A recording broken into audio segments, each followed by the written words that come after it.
Hello everyone, welcome back to your channel Swathi kitchen. Swathi కిచెన్లో అయితే full video vlog అయితే shoot చేశాను.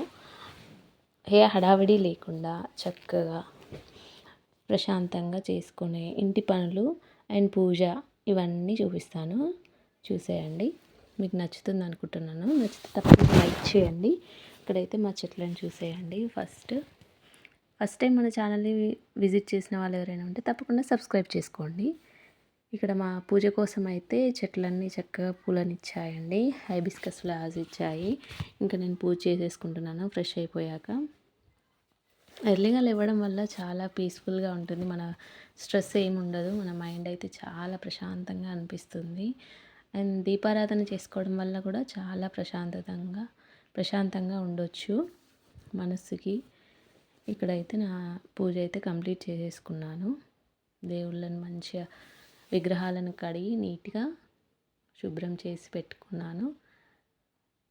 గంధం బొట్టు అన్నీ అలంకరించిన తర్వాత నైవేద్యము దీపారాధన చేస్తున్నాను. సో అయిపోయాక షూట్ చేశానన్నమాట. పిల్లలకి వింటర్ సీజన్లో తప్పనిసరిగా గోరువెచ్చని వాటర్ ఇవ్వాలి. ఎందుకంటే జలుబు దగ్గు ఇలాంటివి రాకుండా ఉంటాయి. ముందుగా అయితే మిల్క్ వేడి చేసేసాను. పిల్లలిద్దరూ రోజు పాలు తాగుతారు. కానీ అల్లం టీ చేసిన రోజైతే అందరము అల్లం టీ తాగుతాము.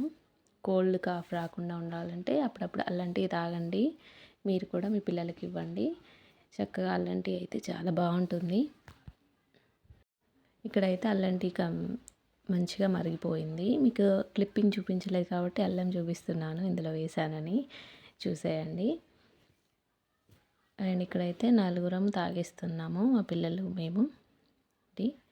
మీలో ఎంతమందికి ఇష్టం అల్లం టీ తప్పకుండా కమెంట్ సెక్షన్లో కమెంట్ చేయండి. వీడియోని అయితే స్కిప్ చేయకుండా చివరి వరకు చూసేయండి. తప్పకుండా నచ్చుతుందని అనుకుంటున్నాను. ఫుల్ వ్లాగ్ అయితే షూట్ చేశాను. టీ తాగిన తర్వాత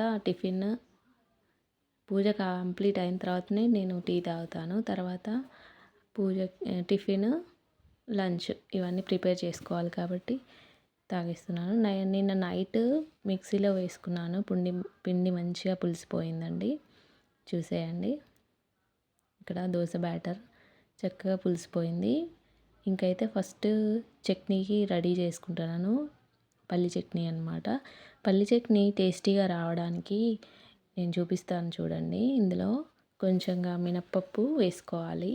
అండ్ కరివేపాకు కూడా పిల్లలు తప్పనిసరిగా తినాలండి.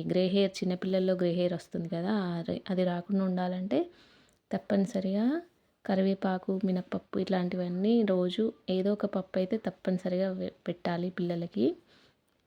ఇలాగా పల్లి చట్నీలో పప్పు వేయించుకొని మిక్సీలో వేస్తే చాలా తెలియకుండా తినేస్తారు. కరివేపాకు కూడా తీసేసేది అనేది ఉండదు కాబట్టి కర్రీలో వేస్తే తప్పకుండా తీసేస్తారు. కాబట్టి ఈ విధంగా చట్నీలో వేస్తే మంచిగా తినేస్తారు తెలియకుండానే. సో మెలనిన్ అనేది మంచిగా ఇంప్రూవ్ అవుతుంది. మంచి హెయిర్ గ్రోత్ అయితే వస్తుంది. పిల్లలు పెద్దవాళ్ళు అందరూ చక్కగా తినొచ్చు. ఇక్కడైతే చూసేయండి. చట్నీ కూడా చాలా చాలా టేస్టీగా వస్తుంది మినప్పప్పు వేయించి వేసుకోవడం వల్ల. ఇక్కడైతే మా బాబు చక్కగా నా కోసం చట్నీ నేను పట్టేస్తాను మమ్మీ, నీకు హెల్ప్ చేస్తాను అని చెప్పి వచ్చాడు. సరే అని ఇచ్చాను, పడుతున్నాడు మిక్సీలో వేసేసి. అండ్ నేనైతే దోశలు వేస్తున్నాను. మా చిన్న బాబు వచ్చిండనమాట చట్నీ నాకు హెల్ప్ చేయడానికి. సో నేనైతే ఇంకా దోశ వేసేస్తున్నాను. ఇక్కడ చూపిస్తున్నాడు ఎట్లా చేయాలా, ఇంకా సాఫ్ట్ చేయాలా అని. చక్కగా ఇక్కడైతే నేను దోశలు వేసేసాను. నాన్ స్టిక్ ప్యాన్లో వేసాను. కాస్ట్ ఐరన్ ప్యాన్ కూడా తీసుకున్నాను. అది ఇంకా సీజనింగ్ అవ్వలేదు కాబట్టి దాని మీద వేయట్లేదు. అదొక వీడియోలో చూపిస్తాను. సీజనింగ్ ఎలా చేసుకోవాలి, కాస్ట్ ఐరన్ ప్యాన్ ఎలా వాడాలనేది మరొక వీడియోలో చూపిస్తాను. ఇక్కడైతే దోశలు వేసేస్తున్నాను. పిల్లలకి స్కూల్కి బ్రేక్ఫాస్ట్లోకి దోశలు, పల్లి చట్నీ అయితే ప్రిపేర్ చేస్తున్నాను. చట్నీ అయితే రెడీ అయిపోయింది. ఇంకా దోశలు మినపప్పు దోశలు అనమాట. మినపప్పు 1 గ్లాస్ మినపప్పుకి 2 గ్లాసుల బియ్యం, కొన్ని మెంతులు యాడ్ చేసేసి ఓవర్ నైట్ అంతా నానబెట్టేసుకోవాలి. ఓవర్ నైట్ నానబెట్టిన తర్వాత 6 అవర్స్ వరకు మంచిగా నానిపోతాయి. నెక్స్ట్ మిక్సీలో వేసి మళ్ళీ నైట్ అంతా నానబెట్టేసుకున్న తర్వాత మార్నింగ్ అయితే ఈ విధంగా దోశలు వస్తాయి మంచిగా నీట్గా. దోశల్ని సిమ్ మీదనే పోసుకోవాలి. హై ఫ్లేమ్లో పెట్టుకోవద్దు, త్వరగా మాడిపోతాయి. ఇక్కడైతే చూసేయండి మా దోశలైతే వచ్చేసాయి. ఇంకా లంచ్లోకి అయితే బెండకాయ పులుసు చేద్దాం అనుకుంటున్నాను. అది కూడా డీటెయిల్గా చూపించాను, చూసేయండి. మినపప్పు దోశలు అయితే ఇంట్లో అందరం తినేస్తాము చక్కగా. ఇడ్లీ తినడానికి ఇష్టపడరు కానీ దోశలు అయితే చక్కగా తినేస్తారు వేడివేడిగా వింటర్ సీజన్లో. ఇక్కడ చూసేయండి, నెయ్యి వేసుకోవచ్చు అండి, చక్కగా ఆయిల్ వేసుకోవచ్చు, ఆనియన్ వేసుకోవచ్చు దోశ పైన. అయితే దోశ అయితే రెడీ అయిపోయింది. మినప్పప్పులో చాలా రకాల విటమిన్స్ కూడా ఉన్నాయి. కరివేపాకు తినడం వల్ల గ్రే హెయిర్ అయితే రాదు, అందుకే చట్నీలో వేసేసాను. ఇక్కడైతే దోశ రెడీ అయిపోయింది చక్కగా. చూసేయండి, ఇప్పుడు పిల్లలు ఇద్దరు తినేసి స్కూల్కి వెళ్ళిపోతారు. ఇంకా చూడండి, ఇక్కడైతే మా బాబు చూపిస్తున్నాడు, పెద్ద బాబు చూపిస్తున్నాడు. చిన్న బాబు ఫాస్ట్గా తినేసిండు. తినడం నేను చూపిస్తే మమ్మీ అని చెప్పి చూపిస్తున్నాడు. సో ఇక్కడైతే రెడీ అయిపోయింది, బాగుందంట చెప్తున్నాడు. సో ఇక్కడ నేను ఇంకా లంచ్కి ప్రిపేర్ చేస్తున్నాను. వాళ్ళు స్కూల్కి అయితే వెళ్ళిపోయారు. ఇంకా లంచ్కి అయితే బెండకాయ పులుసు చేస్తున్నాను. చింతపండు పులుసుతో చేస్తాను. చాలా చాలా టేస్టీగా ఉంటుంది బెండకాయ పులుసు. ముందుగా బెండకాయల్ని నీట్గా కడిగి తుడుచుకోవాలి. వాటర్ ఏమీ ఉండొద్దు, వాటర్ ఉంటే జిగురు వచ్చేస్తుంది, ఫ్రై అవ్వవు సరిగా, టేస్ట్ కూడా బాగోదు. ఇలాగ కాటన్ క్లాత్తో కడిగిన తర్వాత తుడుచుకోవాలి. తుడుచుకున్న తర్వాత ఫ్రై చేసేసుకోవాలి కట్ చేసుకొని. సో ఇక్కడ అన్నీ నేను తుడిచిపెట్టేసుకున్నాను. బెండకాయలో చాలా మంచి ప్రోటీన్ విటమిన్స్ ఉన్నాయి. ఆస్తమా వంటి శ్వాసకోశ సమస్యలు అసలే రావు. బెండకాయల్లో vitamin A, vitamin B, vitamin C. బెండకాయలోని మ్యూకస్ వంటి పదార్థము కడుపులో మంట నుంచి ఉపశమనాన్ని ఇస్తుంది. పీచు విటమిన్స్, విటమిన్ సి, పీచు పదార్థాలు చాలా ఉంటాయి. దీనిలో చాలా ఎక్కువగా ఉంటాయి. మ్యూకస్ పదార్థము గ్యాస్ట్రిక్ సమస్యలను, ఎసిడిటీకి చక్కని పరిష్కారము. దీనిలో ఉండే పెక్టిన్ బ్లడ్ కొలెస్ట్రాల్ని తగ్గిస్తుంది. బెండకాయలో ఫైబర్ పుష్కలంగా ఉంటుంది అండ్ పెక్టిన్ అనే మూలకం కూడా ఉంది. ఇది చెడు కొలెస్ట్రాల్ను తగ్గిస్తుంది, గుండెపోటు వచ్చే ప్రమాదాన్ని తగ్గిస్తుంది. బెండకాయ తినడం వలన రక్తంలో చక్కెర స్థాయి కంట్రోల్లో ఉంటుంది. ఇన్ని విటమిన్స్, ఇన్ని కణజాలు ఉన్న పీచు పదార్థం పుష్కలంగా చాలా ఉంటాయని నిపుణులు పేర్కొంటున్నారు. బెండకాయలో లెక్టిన్ అనే ప్రోటీన్ బ్రెస్ట్ క్యాన్సర్ వచ్చే ప్రమాదాన్ని తగ్గిస్తుంది. బెండలోని పోలెట్లు అనేక రకాల క్యాన్సర్లను అడ్డుకుంటాయి. పోలెట్ లోపం వల్ల బ్రెస్ట్ అండ్ క్లోమా మరియు ఊపిరితిత్తుల క్యాన్సర్లు వచ్చే ప్రమాదం ఎక్కువ ఉందని నిపుణులు చెప్తున్నారు. ఉకారా అంటారు ఇంగ్లీష్లో. నోరూరించే బెండకాయ పులుసును వేడివేడిగా అన్నంలోకి పులుసు పుల్లగా ఎంతో టేస్టీగా తయారు చేసుకుందాము. ఇక్కడైతే వీడియోలో చూసేయండి, స్కిప్ చేయకుండా చూడండి. నేనైతే ఇక్కడ చూపించాను. బెండకాయ ముందుగా ఫ్రై చేసుకోవాలి. గ్రీన్ చిల్లీ, ఆనియన్ ఫ్రై అయ్యాక కరివేపాకు వేసుకోవాలి. పోపులో వేసుకుంటే చక్కగా వేగిపోతుంది. తర్వాత పసుపు యాడ్ చేసేసుకోవాలి. పోపులో పసుపు వేసుకోవడం వల్ల చాలా టేస్టీగా ఉంటుంది కర్రీ మాత్రం. ఇక్కడైతే పోపు అంతా మంచిగా వేయించుకోవాలి. చక్కగా వేయించుకున్న తర్వాత ఇందులోకి పసుపు యాడ్ చేసుకోవాలి. ఆనియన్స్ ఇవి వేయడం వల్ల చాలా టేస్టీగా ఉంటుంది బెండకాయ పులుసు. గ్రీన్ చిల్లీని కూడా చక్కగా వేయించుకోవాలి. తక్కువ వేగితే అంత టేస్టీగా అనిపించదు, అందుకే నేను పూర్తిగా వేయించుకుంటాను పోపులో గ్రీన్ చిల్లీ, ఆనియన్స్. అండ్ ఇక్కడైతే చూసేయండి, పోపు వేగిన తర్వాత ఇందులోకి కాసేపు మూత పెట్టేసేయాలి. చక్కగా మొత్తంగా మగ్గిపోతాయి. ఆ తర్వాత బెండకాయ ముక్కల్ని వేసేసుకోవాలి. ఒక్క నిమిషం వరకు మూత పెట్టిన తర్వాత చూసేయండి, వేగిపోయినాయి చక్కగా. ఆనియన్స్ అయితే బ్రౌన్ కలర్ వచ్చేసినాయి, గ్రీన్ చిల్లీ కూడా చక్కగా వేగిపోయాయి.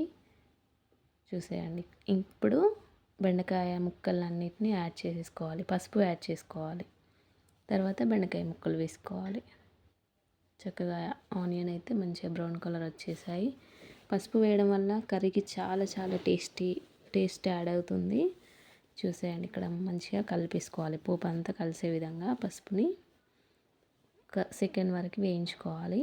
తర్వాత బెండకాయ ముక్కల్ని వేసేసుకోవాలి. స్టవ్ మాత్రం ఎప్పుడు సిమ్లో పెట్టుకొని చేసుకోవాలి ఏ కర్రీకైనా. అప్పుడే కర్రీ చక్కగా అవుతుంది. ఏమాత్రం మాడకుండా చాలా చాలా టేస్టీగా అయితే అవుతుంది. సిమ్లో పెట్టి చేసుకోవాలి, హై ఫ్లేమ్లో పెట్టకూడదు. ఇక్కడ చూసేయండి, నేనైతే పోపు మంచిగా వేగిన తర్వాత బెండకాయ ముక్కల్ని వేసిస్తున్నాను. జిగురు ఏమాత్రం రాకుండా ఉంటుంది. బెండకాయ ముక్కల్ని కడిగి తుడుచుకోవడం వల్ల తడి ఏమాత్రం లేకుండా తుడుచుకుంటేనే చక్కగా ఫ్రై అయిపోతాయి. జిగురు మాత్రం ఏమాత్రం రాదు. చూసేయండి, నేను చూపిస్తున్నాను ఇక్కడ కలుపుతున్నాను కదండి, జిగురు ఏమాత్రం రాదు. అలా తుడుచుకోవడం వల్ల ముక్కలన్నిటిని తడి పైన కట్ చేసామనుకోండి, ఫ్రై చేసామనుకోండి, చక్కగా ఉండదు కర్రీ, అంత టేస్టీగా రాదు. చూసేయండి, బెండకాయలో చాలా చాలా రకాల విటమిన్స్, ప్రోటీన్లు కూడా ఉన్నాయి కాబట్టి తప్పకుండా పిల్లలకి అలవాటు చేయాలి. నేనైతే మా పిల్లలకి ఫ్రై అలవాటు చేశాను అండ్ పులుసు కూడా అలవాటు చేశాను. చక్కగా తినేస్తారు వద్దనకుండా. ఇక్కడ చూసేయండి, మంచిగా ఫ్రై చేసేసుకోవాలి ముక్కలన్నిటిని. పోపు అంతా కలిసే విధంగా చక్కగా కలుపుకోవాలి. కలిపిన తర్వాత ఒక 5 to 10 minutes వరకు మూత పెట్టి ఉంచేసుకోవాలి. అప్పుడు ముక్కలన్నీ మంచిగా పోపు అంతా కలిసి మంచిగా ఫ్రై అయిపోతాయి. ఆయిల్ అంతా పట్టేసి 1 నిమిషం వరకు మూత పెట్టేసేయాలి. 5 to 10 minutes వరకు మూత పెట్టేసుకోవాలి. చూసేయండి, ఇక్కడ మంచిగా మగ్గిపోయాయి. 10 minutes తర్వాత చక్కగా మగ్గిపోతున్నాయి బెండకాయలు. ఇప్పుడు ఇందులోకి సాల్ట్, కారం ఈ విధంగా చెక్ చేసేసుకోవాలి, మగ్గినాయా లేదా అని చెప్పేసి ఒకసారి కలిపి చెక్ చేసేసుకుంటే మనకు తెలిసిపోతుంది. ఇందులోకి మెంతి పౌడర్ యాడ్ చేయాలి పులుసులోకి, అది చివర్లో యాడ్ చేస్తాను. ముందైతే ఇక్కడ ముక్కలన్నీ మగ్గిపోయాయి కాబట్టి చక్కగా దీంట్లోకి చూసేయండి, ఈ విధంగా మగ్గిపోయాయి. ఇప్పుడు ఇందులోకి బెండకాయ ముక్కలన్నీ చక్కగా మగ్గిపోయాయి కాబట్టి ఇందులోకి సాల్ట్, కారం ఇవన్నీ వేసేసుకోవాలి. అన్నీ రెడీగా పెట్టేసుకోవాలి. అల్లం అయితే నేను ఇంట్లో చేసిన అల్లం అయితే చేస్తానండి. చూసేయండి, ఇక్కడ ఇది ఇంట్లో చేసిన అల్లము, బయట నుంచి అస్సలే తీసుకురాను. అల్లం వెల్లుల్లి పేస్ట్ అనమాట ఇది. మన ఇంట్లో చేసింది ఎంతైనా హెల్తీ ఉంటుంది కదండి. అందుకే చక్కగా ఫ్రెష్గా టేస్టీ కర్రీస్ అన్నీ టేస్టీగా రావాలంటే ఈ విధంగా వేసుకోవాలి. వేయించిన మసాలా, కారం, అల్లం వెల్లుల్లి పేస్ట్, సాల్ట్ ఇవన్నీ ముక్కలన్నీ మగ్గాక వేసుకోవాలి. వేసుకొని ఇప్పుడు వీటినన్నిటిని మంచిగా ముక్కలకు పట్టించే విధంగా, అంటే ముక్కలకు అంతా కలిసిపోయేలా కలుపుతూ ఉండాలి. కలిపిన తర్వాత ఇందులోకి చింతపండు, నిమ్మకాయ సైజ్ అంత చింతపండు తీసుకోవాలి. మంచిగా నానబెట్టేసుకోవాలి. కర్రీ స్టార్టింగ్లో నానబెట్టేసుకోవాలి. ఇవి ఫ్రై అయ్యే లోపల అది నానిపోతుంది చింతపండు. సో ఇక్కడైతే కలిపిన తర్వాత వెంటనే పులుసు వేయాలి, లేకపోతే అడుగంటిపోతుంది. చక్కగా చింతపండు పులుసు ఉంది కదండి, ఇక్కడ ఇది వేసేస్తాను. చూసేయండి, ఈ విధంగా నానిపోతుంది చక్కగా. సో ఇప్పుడు ఈ పులుసునంతటిని వేయించేసుకోవాలి, అందులో ముక్కల్లో వేసేసి కలపాలి. చూసేయండి, ఇక్కడైతే నేను వేసేస్తున్నాను. చక్కగా ముక్కలంతటికి పుల్లగా చక్కగా బెండకాయలు అయితే చాలా చాలా టేస్టీగా ఉంటుంది. పిల్లలు ఇద్దరు ఇష్టంగా తింటారు, మా పిల్లలు. ఇప్పుడు ముక్కలంతటికి పట్టే విధంగా కలపాలి. నిమ్మకాయ సైజ్ అయితే సరిపోతుంది. 1/2 kg బెండకాయలు, నిమ్మకాయ సైజ్ అంతా చింతపండు తీసుకొని నానబెట్టేసి ఈ విధంగా పులుసు వేసేసుకోవాలి. చక్కగా ఇంకొక పులుసు వేసిన తర్వాత ఒక 15 minutes వరకు మంచిగా మూత పెట్టేసుకోవాలి. చక్కగా మరిగిపోతుంది. అప్పుడు చాలా ఆయిల్ అంతా పైకి వచ్చేస్తుంది అనమాట. అప్పుడు కర్రీ రెడీ అయిపోయినట్టు. చివరిలో మెంతి పౌడర్ యాడ్ చేసేసుకోవాలి. సో కర్రీ అయితే ఈ విధంగా రెడీ అయిపోతుంది. వీడియోని అయితే స్కిప్ చేయకుండా చివరి వరకు చూసేయండి. నచ్చితే మాత్రం ఒక లైక్ ఇవ్వండి. మీ ఫ్రెండ్స్ అండ్ రిలేటివ్స్కి షేర్ చేయండి. తప్పకుండా మన ఛానల్ని అయితే ఫస్ట్ టైం చూస్తున్న వాళ్ళు తప్పకుండా సబ్స్క్రైబ్ చేసుకోండి. మరిన్ని మంచి వీడియోల కోసం నా ఛానల్ని ఫాలో చేయండి. నెక్స్ట్ వీడియోలో పూరీ ప్రెస్లో తెల్లజొన్న రోటీ చూపిస్తాను. తప్పకుండా ఫాలో చేయండి నా ఛానల్ని. And thanks for watching. Please do like, share, subscribe to our channel. Curry అయితే రెడీ అయిపోయింది. ఇప్పుడు మా పిల్లలు లంచ్కి ఇంటికి వచ్చేస్తారు. స్కూల్కి దగ్గరే ఉంటుంది కాబట్టి వాళ్ళు సైకిల్ మీద వెళ్తున్నారు. సో ఇంటికి వచ్చేస్తారు. వచ్చిన తర్వాత అందరం కలిసి లంచ్ చేసేస్తాం. అండ్ లంచ్ తర్వాత వాషింగ్ మిషన్లో ఉన్న బట్టలన్నీ ఆరేస్తాను. మార్నింగ్ రొటీన్ వ్లాగ్ అయితే ఇది అండి. చక్కగా చూసేయండి స్కిప్ చేయకుండా. ఇది మెంతి పౌడర్ అండి. మెంతులు, జీరా ఆయిల్‌లో ఫ్రై చేసేసి పౌడర్ చేసి పెట్టుకుంటాను. ఒక 10-15 మినిట్స్‌లో అయిపోతుంది. అండ్ 10 డేస్ వరకు ఏం పాడవదు. చక్కగా ఉంటుంది. రూమ్ టెంపరేచర్లో పెట్టుకోవచ్చు. అన్నీ ఫ్రిడ్జ్‌లో పెట్టిన అవసరం లేదండి. బయట కూడా పెట్టేసుకోవచ్చు. ఒక గాజు పాత్రలో వేసుకొని 10-15 డేస్ వరకు చక్కగా పాడైపోకుండా నిల్వ ఉంచుకోవచ్చు. ఫ్రిడ్జ్‌లో పెట్టనవసరం లేదు ఆ పౌడర్‌ని అయితే. పులుసు కాకరకాయ పులుసులోకి, బెండకాయ పులుసులోకి, సాంబార్లోకి ఈ పౌడర్‌ని యాడ్ చేసుకుంటే కర్రీ చాలా చాలా టేస్టీగా ఉంటుంది. ఇక్కడైతే చూసేయండి అల్లం అయితే నేను ఈ విధంగా పెట్టేసుకుంటాను. మంచిగా మిక్సీలో వేసి అల్లం వెల్లుల్లి పేస్ట్ అంతా రెడీ చేసి ఇది మాత్రం ఫ్రిడ్జ్‌లో పెట్టుకుంటాను. బయట పెట్టినా ఉంటుంది. ఆఫ్‌కోర్స్ నిమ్మరసం పిండేయాలి. అందులో కలర్ చేంజ్ అవ్వడం కానీ, పాడవడం కానీ ఇదేది ఉండదు. చక్కగా తెల్లగా మంచిగా ఉంటుంది. ఫ్రెష్‌గా ఉంటుంది. ఇక్కడైతే పులుసు రెడీ అయిపోయింది. ఇంకా పిల్లలు వచ్చేసారు. పిల్లలు లంచ్‌లో తినడానికి వచ్చేసారు. ఇక్కడైతే చూసాను ఇట్లా ఆయిల్ అయితే పైకి వస్తే చక్కగా కుదిరినట్టు. అంటే చాలా టేస్టీగా వచ్చిందనమాట. ఆయిల్ అయితే పైకి రావాలి అలాగా. సో మా పెద్దోడు తింటూ చూపిస్తున్నాడు. పిల్లలు ఇద్దరు తింటారు నేను చేసే కర్రీస్ అన్నీ. వాళ్ళకి నచ్చినవి చేసామనుకోండి వీకెండ్లో వాళ్ళు మనం ఏది పెట్టినా వింటారు. చక్కగా నెమ్మదిగా చెప్తే చక్కగా వింటారు. ఇక్కడైతే చూసేయండి మా చెట్లకి ఎన్ని ఫ్లవర్స్ వచ్చాయో. And please do like, share, subscribe to our channel. కొత్త వాళ్ళు ఎవరైనా మన ఛానల్ని ఫస్ట్ టైం చూసే వాళ్ళు ఎవరైనా ఉంటే తప్పకుండా మన ఛానల్ని సబ్స్క్రైబ్ చేసుకోండి. వీడియోని అయితే మీ ఫ్రెండ్స్ అండ్ ఫ్యామిలీస్తో షేర్ చేసుకొని స్వాతి కిచెన్ అనే ఛానల్ ఉందని స్ప్రెడ్ చేయండి. Thanks for watching.